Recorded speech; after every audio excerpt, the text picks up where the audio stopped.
नमस्कार, prime time debate के साथ मैं हूं दीपक कुमार। बिहार के मुख्यमंत्री ने एक बार फिर शिक्षा व्यवस्था का बचाव किया है। नीतीश ने कहा कि कुछ लोग बिहार को बदनाम करने की साजिश कर रहे हैं। सवाल ये कि कौन लोग हैं जो बिहार को बदनाम करने की कोशिश कर रहे हैं? क्या वो मासूम छात्र बिहार को बदनाम कर रहे हैं? अपने अपने भविष्य से खिलवाड़ मंजूर नहीं कर पा रहे हैं और 42 डिग्री तापमान में सड़कों पर उतरकर न्याय की मांग कर रहे हैं? क्या गणेश कुमार बिहार को बदनाम कर रहा है, जो अपनी गरीबी और तंगी से लड़ते लड़ते इतना मजबूर हो गया और इस जालसाज सिस्टम का शिकार हो गया? क्या रूबी राय और सौरभ श्रेष्ठ ने बिहार को बदनाम करने की कोशिश की, जो शिक्षा माफियाओं से भरे एजुकेशन सिस्टम के जाल में फंसे थे? क्या विपक्ष बिहार को बदनाम कर रहा है, जो वाकई ऐसी व्यवस्था के खिलाफ आवाज बुलंद कर रहा है, जिसने देश भर में बिहार की नाक कटवा दी है? सवाल सैकड़ों हैं, लेकिन प्राइम टाइम में आज सबसे अहम सवाल कि बिहार को बदनाम कौन कर रहा है।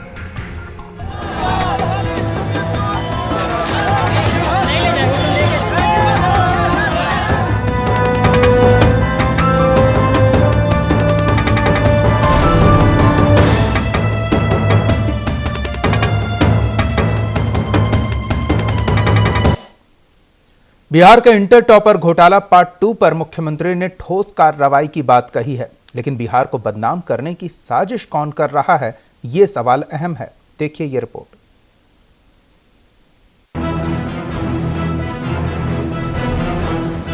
बिहार की शिक्षा व्यवस्था की फिर किरकिरी हो गई।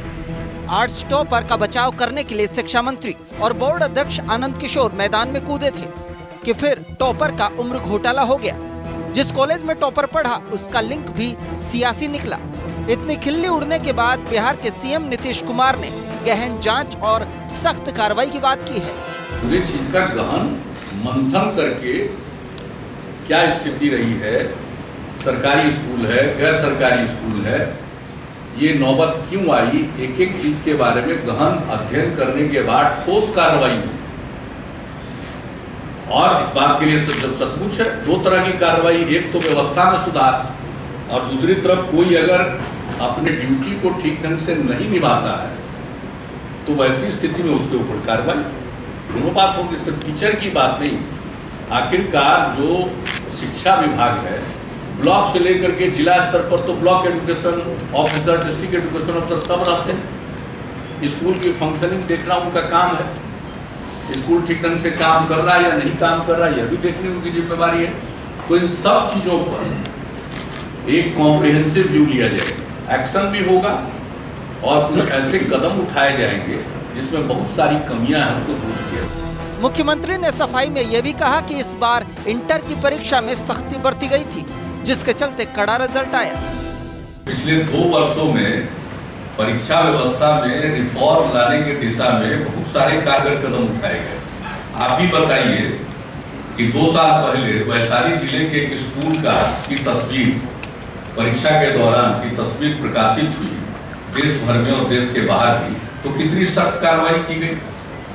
और पिछले साल परीक्षा पूरे सख्ती के साथ हुई, लेकिन एक बात सामने आ गया कि पूरे के पूरे तंत्र में ही लोगों ने इस प्रकार का इंतजाम कर लिया था कि उसके चलते ये समूचे कड़ाई के बावजूद लोग कुछ धांधली करने में कामयाब हो गए। पहले रूबी राय और सौरभ श्रेष्ठ ने बिहार की शिक्षा की पोल खोली और अब गणेश ने वो काम कर दिया।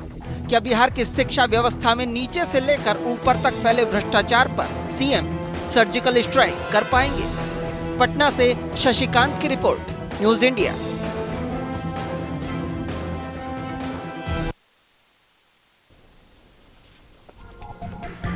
चलिए तो इसी मुद्दे पर बात करेंगे। फिलहाल हमारे साथ कुछ मेहमान जुड़े हुए हैं, उनसे आपका परिचय करा दें। हमारे साथ फिलहाल विश्लेषक एनके चौधरी जी जुड़े हुए हैं और कांग्रेस प्रवक्ता राजेश राठौड़ जी जुड़े हुए हैं। आप दोनों का बहुत बहुत स्वागत है। सबसे पहले एनके चौधरी जी के पास चलते हैं। एनके चौधरी जी, मुख्यमंत्री जब किसी सार्वजनिक मंच पर होते हैं तो बिहार के साथ जो नाम जुड़े हुए हैं उनका गुणगान करने से नहीं चूकते, पर अब उन्हें भी एहसास हो रहा है कि बिहार को बदनाम करने की साजिश रची जा रही है। आखिर ऐसी क्या वजह लगती है कि बिहार बदनाम हो रहा है? बिहार को बदनाम करने की साजिश नहीं हो रही है। बिहार जो है वो मीडिया सामने रहा है। मैसेज के पहले वो मैसेज शूट डाउन करना चाहते हैं।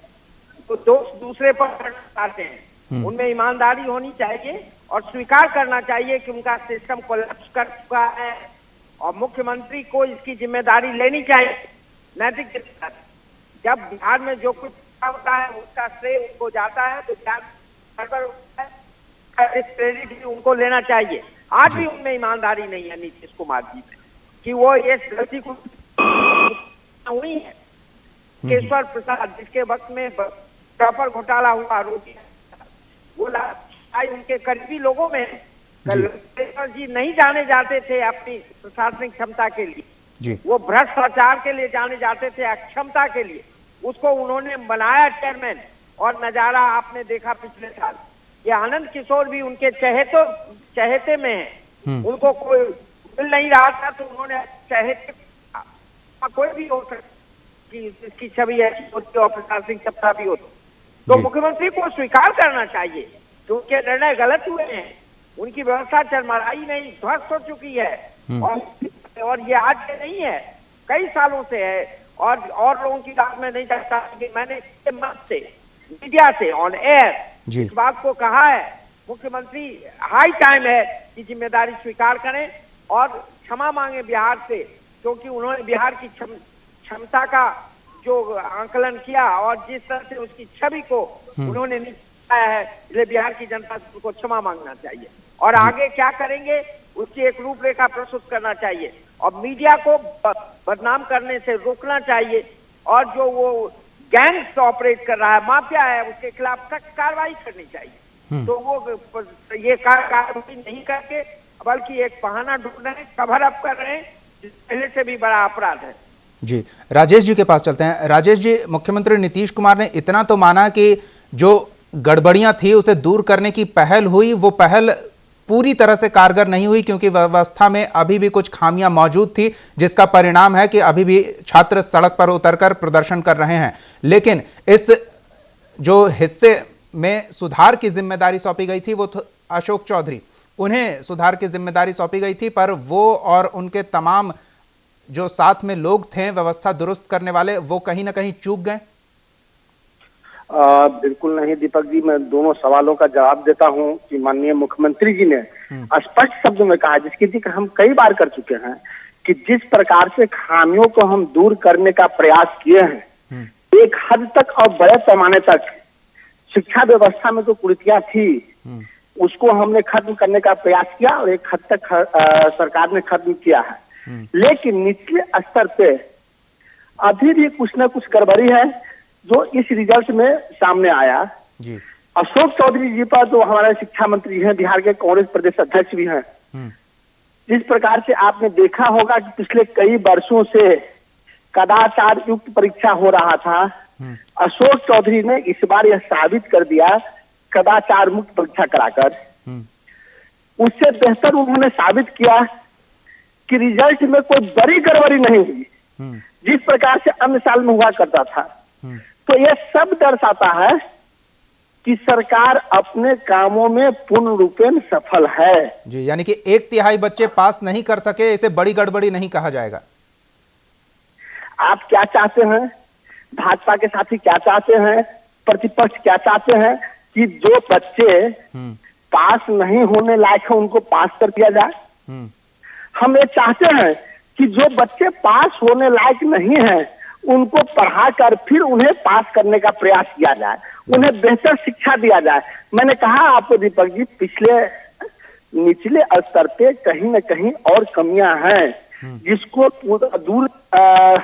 हम दूर नहीं कर पाए हैं। आने वाले समय में जिस प्रकार से हमने कदाचार मुक्त परीक्षा कराया, जिस प्रकार से हमने बेहतर रिजल्ट दी है, उसी प्रकार से अतिरिक्त 1-8 साल के अंदर आप देखिएगा बिहार में देश से सबसे बेहतर शिक्षा प्रणाली की व्यवस्था होगी, बेहतर शिक्षा बच्चों को दिए जाएंगे। बिल्कुल नजर रखी जाएगी क्योंकि हर साल ये परीक्षा होती है और हर साल स्थितियां वही बनेगी। हमारे साथ जी आते हैं राजेश जी, हमारे साथ जेडीयू नेता डॉक्टर इजहार अहमद जी भी जुड़े हुए हैं झारखंड और हरियाणा से, तो तुलनात्मक देखेंगे कि बिहार कहीं ज्यादा आगे है।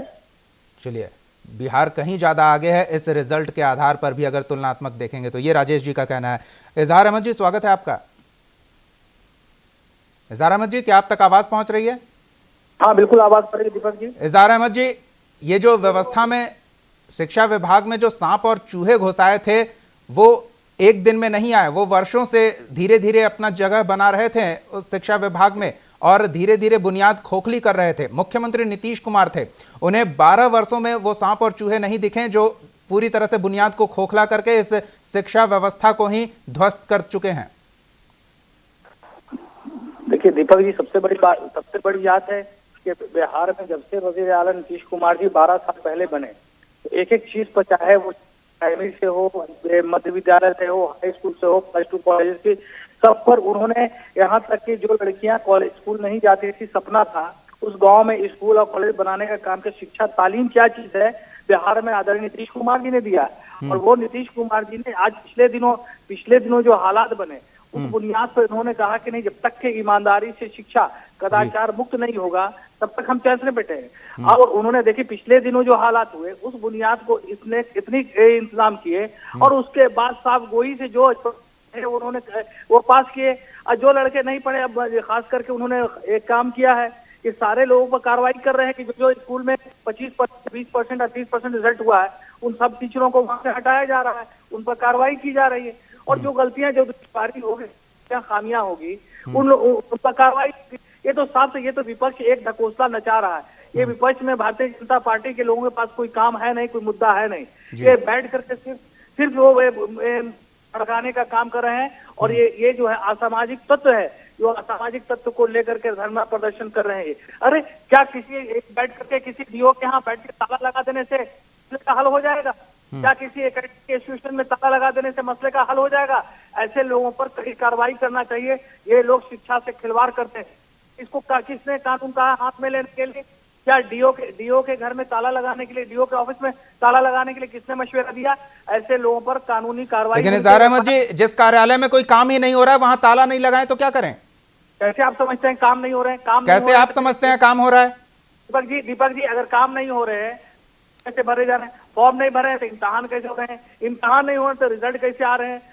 बिना अटेंडेंस के आप फॉर्म भरा ले रहे हैं, इम्तिहान करा ले रहे हैं और बच्चा फेल हो जा रहा है तो फिर बच्चे को दोष दे रहे हैं, शिक्षकों को दोष दे रहे हैं। दीपक जी उसी पर तो कार्रवाई हो रही है।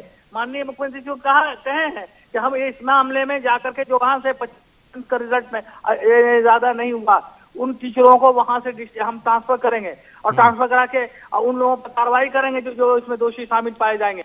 काहे कि इनको पढ़ाने के लिए तो कहा गया था, पढ़ाने के लिए। इज़हार अहमद जी, बिहार के सरकारी स्कूलों के साथ एक बहुत ही अच्छी बात यह है कि वहां कोई कंपटीशन नहीं है कि कौन सा स्कूल टॉप कर रहा है, कौन सा स्कूल का प्रदर्शन खराब हो रहा है। सभी जगह शिक्षा का स्तर एक ही है। लेकिन फिर भी आपने जो कुछ भी कहा उसके आधार पर नीतीश कुमार की सराहना करते हुए अगर हम एनके चौधरी जी से पूछें कि सरकार क्या चाहती है, एनके चौधरी जी, क्या बिहार के बच्चे केवल साक्षर होकर रह जाएं या शिक्षित हों? एनके चौधरी जी जितने उम्र हुई है उनकी 30 साल 40 साल अपने व्यक्तित्व में, हर साल अगर 2-3 इनके बच्चे अगर IAS हुए होंगे, ये टीचर थे और कहते हैं कि सब हमारे नीतीश जी भी मेरे शागिर्द रहे, लालू जी भी शागिर्द रहे, रामविलास जी भी रहे।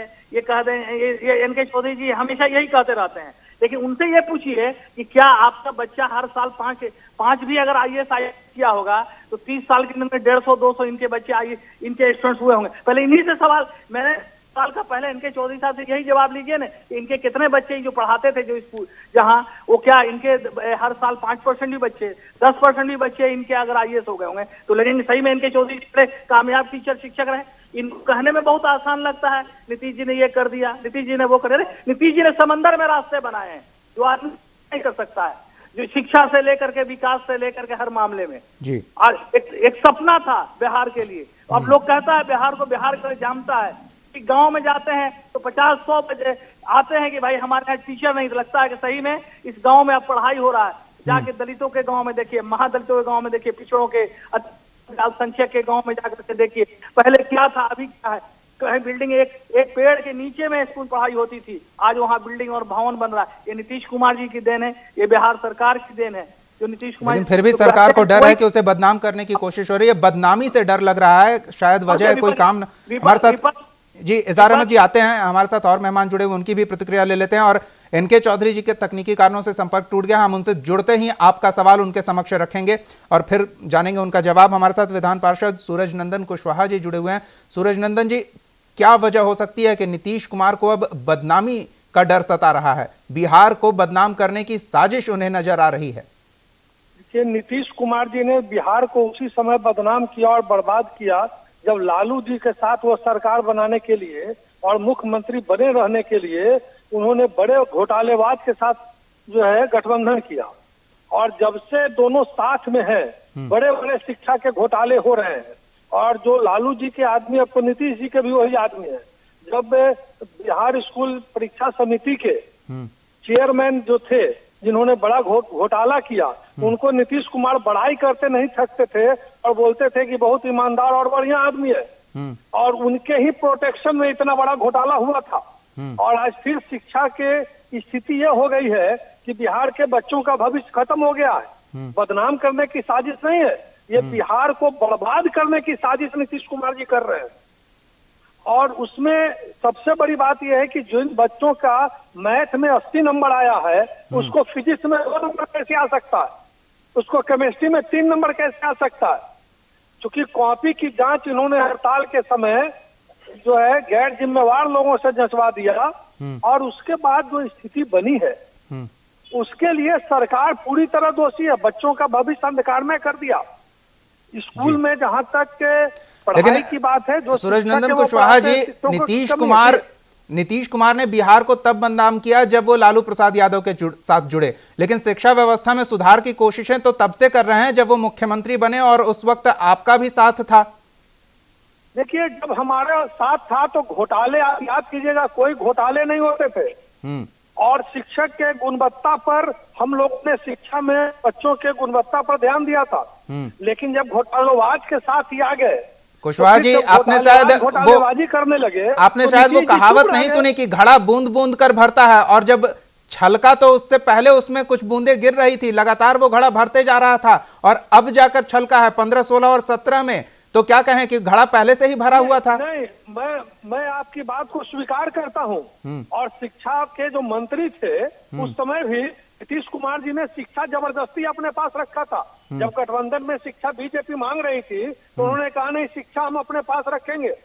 और मैं यह बात मानता हूं कि धीरे धीरे उसमें गिरावट आनी शुरू हो गई थी। शायद वजह हो गई कि आपके साथ रहते हुए भी उन्हें शिक्षा के भगवाकरण का संदेश सता रहा होगा। बहरहाल, इनके चौधरी जी हमारे साथ जुड़ चुके हैं। इनके चौधरी जी, इजहार अहमद जी कुछ सवाल पूछना चाहते हैं। पहले उनके सवाल का जवाब आपसे ले लेते हैं और फिर आपके पास आते हैं दूसरे सवाल के साथ। इजहार अहमद जी, इनके चौधरी जी हमारे साथ जुड़ चुके हैं, क्या पूछना चाहेंगे उनसे?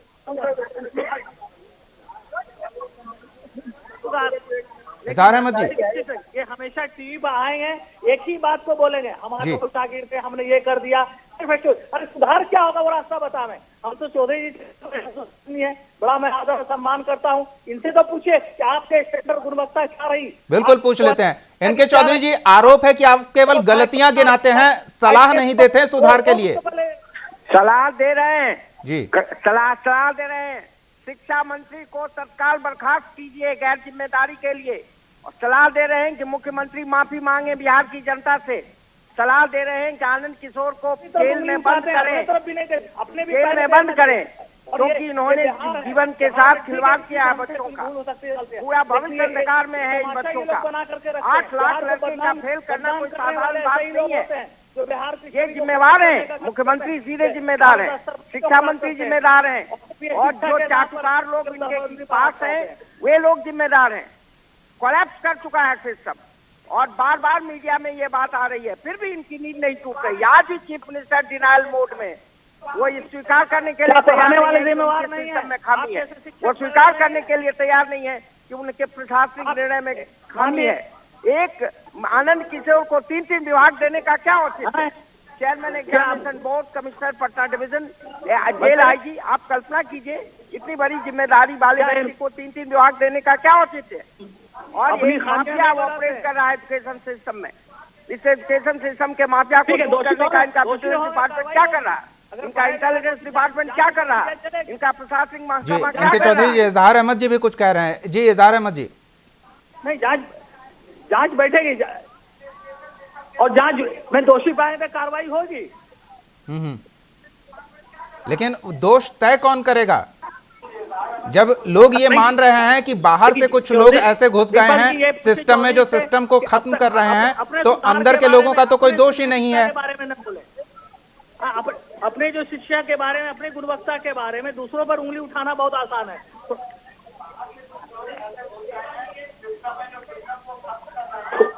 जी, बाहरी आवाज से संभवतः कुछ व्यवधान आ रही है। राजेश जी के पास चलते हैं। राजेश जी, निगरानी करने वाले लोगों से वो चूक हो गई कि व्यवस्था में जो बाहरी लोग शामिल हो गए थे जिन्होंने गड़बड़ियां की, उन्हें पकड़कर आप सजा तो दिला देंगे, लेकिन जिन्हें जिम्मेदारी सौंपी गई थी मॉनिटरिंग की, वो भी तो चूके हैं।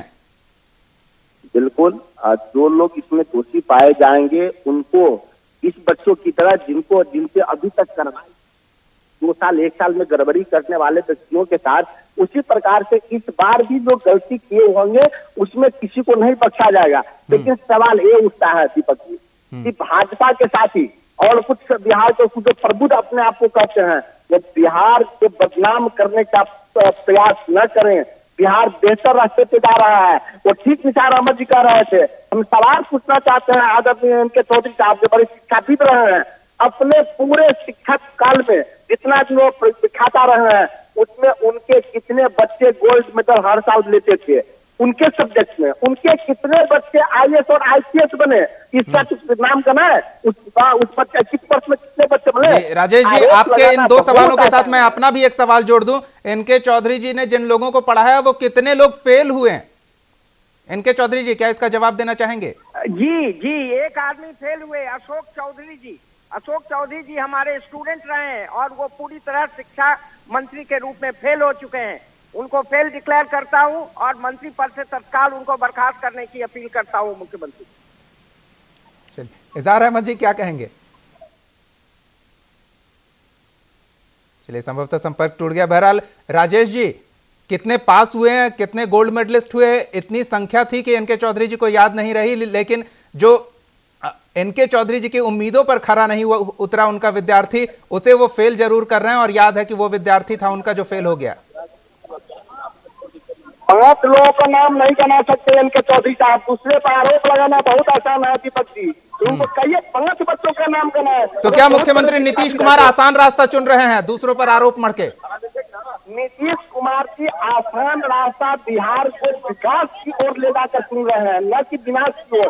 भाजपा के साथी सिर्फ हंगामा करके कुछ तथाकथित शिक्षाविद तो अपने आप को कहते हैं जो भाजपा समर्थित है, वो बिहार को बदनाम करने का एक बड़ा साजिश रच रहे हैं सिर्फ दीपक जी के वोट के लिए। उन्होंने बिहार में जो पराजय लिया है, बिहार में जो पराजय खाया है, उसकी बदला लेने के लिए बिहार को पूरी तरह बदनाम करके बिहार के बच्चों को शर्मिंदगी का शिकार होना पड़ता है इनके कारण पूरे देश में।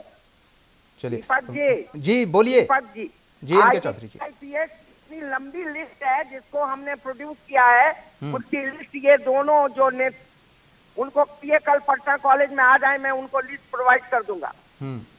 बिल्कुल, उनको बड़ी लंबी लिस्ट है, उसके लिए तैयार होकर कल आए, मैं उनको लिस्ट बता दूंगा कि हमारे कितने छात्रों ने अच्छा रिजल्ट किया है और अच्छे पदों पर हैं और आज भी सुशोभित कर रहे हैं जी। लेकिन एक छात्र फेल हो गए, एक छात्र फेल किए, अशोक चौधरी शिक्षा मंत्री के रूप में, और जैसे मैं उनको फेल डिक्लेयर करता हूं शिक्षा मंत्री के रूप में, और जैसा मैंने कहा कि उनके त्याग पत्र की मांग करता हूं जी। सूरज नंदन जी, एक प्रतिक्रिया आपकी भी। अब जैसा कहा कि अभी राजेश जी ने कि सबसे आसान है दूसरों पर दोष मढ़ना, तो क्या नीतीश कुमार आसान रास्ता चुन रहे हैं अब? देखिए, नीतीश कुमार जी ने बिहार को बर्बाद किया है अभी, और वो रास्ता चुन रहे हैं। उनके सामने स्पष्ट है कि शिक्षा जगत को बर्बाद कर दिया, लाखों विद्यार्थी फेल हुए हैं और अपने चहेते IAS अफसर को वहां चेयरमैन बनाए। उसके पहले उनके चहेते लालकेश्वर चेयरमैन थे। तो नीतीश कुमार जी को बदनाम कोई नहीं कर रहा है। नीतीश कुमार जी इस घपले और घोटाले के जड़ में है, नहीं तो अपने आदमी को चेयरमैन बनाए जो ये गड़बड़ कर रहा है और उस पर कोई कार्रवाई नहीं होती जी। नीतीश कुमार जी को शायद बदनामी का डर नहीं है, क्योंकि बिहार के इतिहास में, बिहार के कालखंड में वो बस एक छोटा सा बुलबुला है जो फिलहाल मौजूद है और अपनी मौजूदगी दर्ज कराने की कोशिश कर रहे हैं। पता नहीं वक्त की धारा में वो बचे रहेंगे या खो जाएंगे, लेकिन इतना तो तय है कि बिहार की जो लाखों युवा आबादी का भविष्य चौपट हुआ है, ये आने वाले वक्त में गंभीर परिणाम सामने लाएगा और न केवल बिहार के लिए बल्कि देश के लिए भी नुकसानदेह हो सकता है, क्योंकि ये एक से एक ऐसे हीरे थे, वो हीरे जो जिनके नाम से बिहार जाना जाता है, जिनका नाम हमेशा मुख्यमंत्री नीतीश कुमार अपनी सभाओं में लेते हैं। शायद इनमें से भी कोई एक वैसा हीरा था जिसे तराशा नहीं गया और वो कोयले के भाव अब सड़क पर पड़ा हुआ है। फिलहाल वक्त खत्म हो चुका है, लेकिन बहुत बहुत धन्यवाद इनके चौधरी जी, राजेश राठौर जी, डॉक्टर इजहार अहमद जी और सूरज नंदन कुशवाहा जी न्यूज़ इंडिया के साथ जुड़ने के लिए, अपना वक्त देने के लिए और इस चर्चा में शामिल होने के लिए। प्राइम टाइम डिबेट में फिलहाल इतना ही। आप देखते रहिए न्यूज़ इंडिया।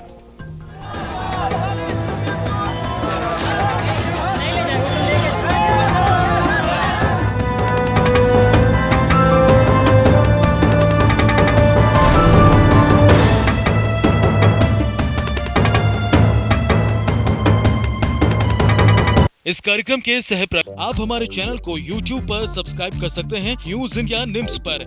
इसके अलावा आप ट्विटर पर भी हमें न्यूज़ इंडिया 17 पर फॉलो कर सकते हैं। फेसबुक पर आप newsindia.nimsUnai पर हमें लाइक कर सकते हैं।